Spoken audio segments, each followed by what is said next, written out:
pada contoh 12.2 ini dapat dibuktikan bahwa Q akar 2 sama dengan himpunan A plus B akar 2 sedemikian hingga A, B dalam Q. Nah, Q akar 2 ini merupakan ring bagian dari R. Dapat juga diuji bahwa dari 1 plus 0 akar 2 yang merupakan elemen satuan dalam Q akar 2 ini, maka dapat diketahui bahwa Q akar 2 ini merupakan suatu ring bagian yang komutatif dan tidak mempunyai pembagi 0. Nah, dari ketiga ciri-ciri ini maka dapat diketahui bahwa Q akar 2 ini merupakan daerah integral. Selanjutnya, pada permisalan yang kedua, A plus B akar 2 tidak sama dengan 0, maka akan juga ada A min B akar 2 yang juga tidak sama dengan 0. Ini bisa dirasionalkan penyebutnya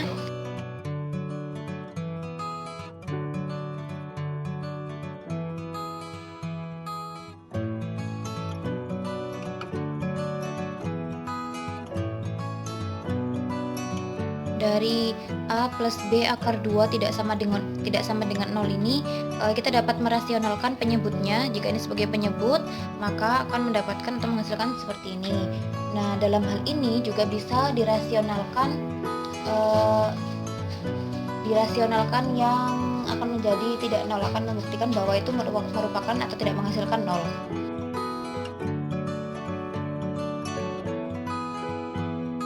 Ini yang juga merupakan elemen dari Q akar 2 tadi.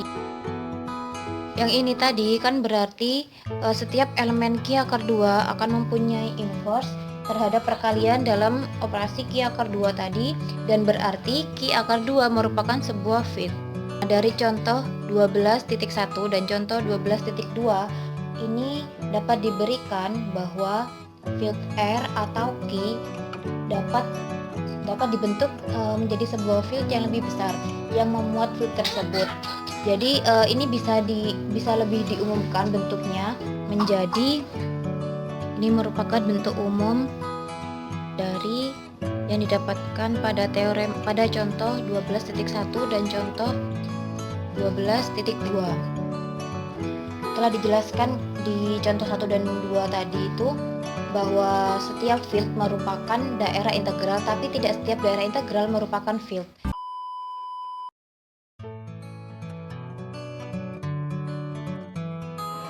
Baik, di sini saya akan menjelaskan materi yang selanjutnya, yaitu teorema 12.3.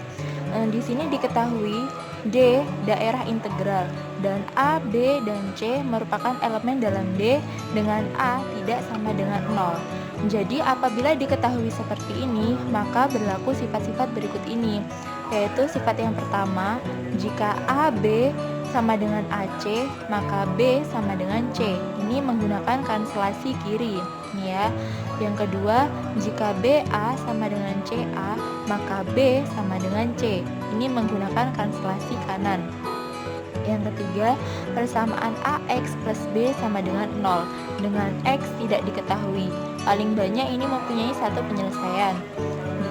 Bukti yang pertama. Bukti sifat yang pertama ya, karena AB sama dengan AC, ini mengakibatkan AB dikurangi AC sama dengan 0, sehingga A dalam kurung B dikurangi C sama dengan 0. Karena A tidak 0 dan dalam D tidak ada pembagi 0 sejati, maka B dikurangi C sama dengan 0 atau B sama dengan C. Baik, ketika AB sama dengan AC ini dipindah ruaskan ke kiri mengakibatkan AB dikurangi AC sama dengan 0. Mengakibatkan AB dikurangi AC sama dengan 0. Sehingga ini dapat difaktorkan menjadi A dalam kurung B dikurangi C sama dengan 0. Sehingga menjadi A B dikurangi C sama dengan 0.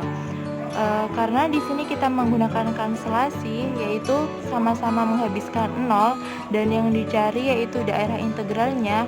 Jadi ketika A tidak sama dengan 0, maka faktor lain akan menjadi pembagi 0, yaitu B min C nya. Berarti B min C sama dengan 0. Dan ini dapat dipindah ruaskan menjadi B sama dengan C. Jadi terbukti kanselasi kirinya yaitu jika AB sama dengan AC, maka B sama dengan C. Maka terbukti kanselasi kirinya. Selanjutnya kita buktikan sifat yang kedua, yaitu jika BA sama dengan CA, maka B sama dengan C menggunakan kanselasi kanan. Jadi jika BA sama dengan CA, ini dipindah ruaskan ke kiri menjadi BA dikurangi CA sama dengan 0. Ini dapat difaktorkan juga menjadi B min C kali A sama dengan 0. Nah, sama karena ketika A tidak sama dengan 0, maka faktor lain akan menjadi pembagi 0, yaitu BC, B dikurangi C sama dengan 0. Bisa dipindah ruaskan menjadi B sama dengan C. Jadi juga terbukti kanselasi kanannya. Apabila BA sama dengan CA, maka terbukti B sama dengan C. Nah, di sini saya akan membuktikan sifat yang ketiga, yaitu persamaan AX plus B sama dengan 0 dengan X tidak diketahui, paling banyak mempunyai satu penyelesaian. Nah, kita buktikan. Kita misalkan S, T elemen dari D yang merupakan penyelesaian dari persamaan AX plus B sama dengan 0. Nah, di sini kan X tadi tidak diketahui. Jadi X ini kita masukkan dengan S dan T. Nah, berakibat AS plus B sama dengan 0 dan AT plus B sama dengan 0. Atau bisa kita tulis dengan AS plus B sama dengan AT plus B. B kita coret jadi AS sama dengan AT atau S sama dengan T. Nah, jadi pembuktian ini menggunakan konstelasi kiri. Jadi diperoleh S sama dengan T, yang sama dengan pembuktian yang rekan saya sebelumnya buktikan menggunakan konstelasi kiri.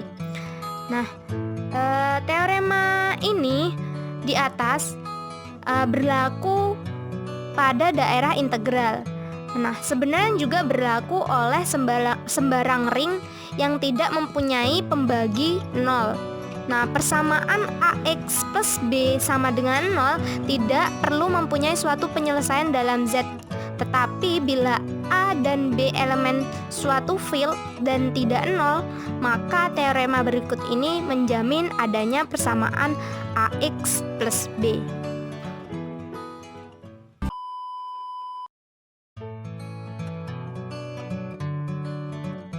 Saya Yusratul Aini akan membuktikan tentang teorema 12.4 yang berbunyi diketahui F field dan A, B dalam F dengan A tidak sama dengan 0. Persamaan AX plus B sama dengan 0 mempunyai tepat satu penyelesaian dalam F. Bukti. Karena A dalam F dan A tidak 0, maka terdapatlah A inverse. Nah, kenapa A inverse? Di sini diketahui bahwa F merupakan field, di mana field adalah ring komutatif dengan anggota satuan, dan satuan yang tidak 0 mempunyai inverse. Di sini juga diketahui bahwa A tidak 0, maka terdapatlah A inverse. Sehingga persamaan AX plus B sama dengan 0 menjadi AX sama dengan min B, X sama dengan A inverse min B, X sama dengan min A inverse B. Nah, di sini terbukti bahwa persamaan AX plus B sama dengan 0 mempunyai tepat satu penyelesaian dalam F. Mungkin itu saja dari saya, kurang lebihnya mohon maaf. Wassalamualaikum warahmatullahi wabarakatuh. Terima kasih.